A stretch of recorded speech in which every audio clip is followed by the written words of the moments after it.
आहात आपल्या हक्काचं चॅनल, आपली बातमी आपलं channel one Bharat. Dombivli doctor मारहाण प्रकरणातील अटकेत असलेले मुख्य आरोपी शिवसेना नगरसेवक रमेश म्हात्रे यासह इतर 3 आरोपींना आज न्यायालयात सुनावणीसाठी हजर करण्यात आले होते।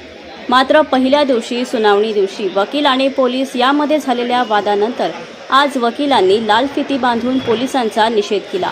या पार्श्वभूमीवर कायदा व सुव्यवस्थेचा प्रश्न निर्माण होऊ नये यासाठी रमेश म्हात्रेंसह आरोपींना न्यायालयात हजर न करता व्हिडिओ कॉन्फरन्सिंगद्वारे सुनावणी घेण्यात आली। या सुनावणीत आरोपींना 24 तारखेपर्यंत न्यायालयीन कोठडी सुनावण्यात आली आहे। याच दरम्यान आरोपींच्या वतीने जामिनासाठी अर्ज करण्यात आला असून या अर्जावर काय निर्णय होतो हे पाहावे लागेल। त्याला विषयावर हजर केलं, कोर्टाने त्याला 24 तारखेपर्यंत न्यायालयीन कोठडी दिली।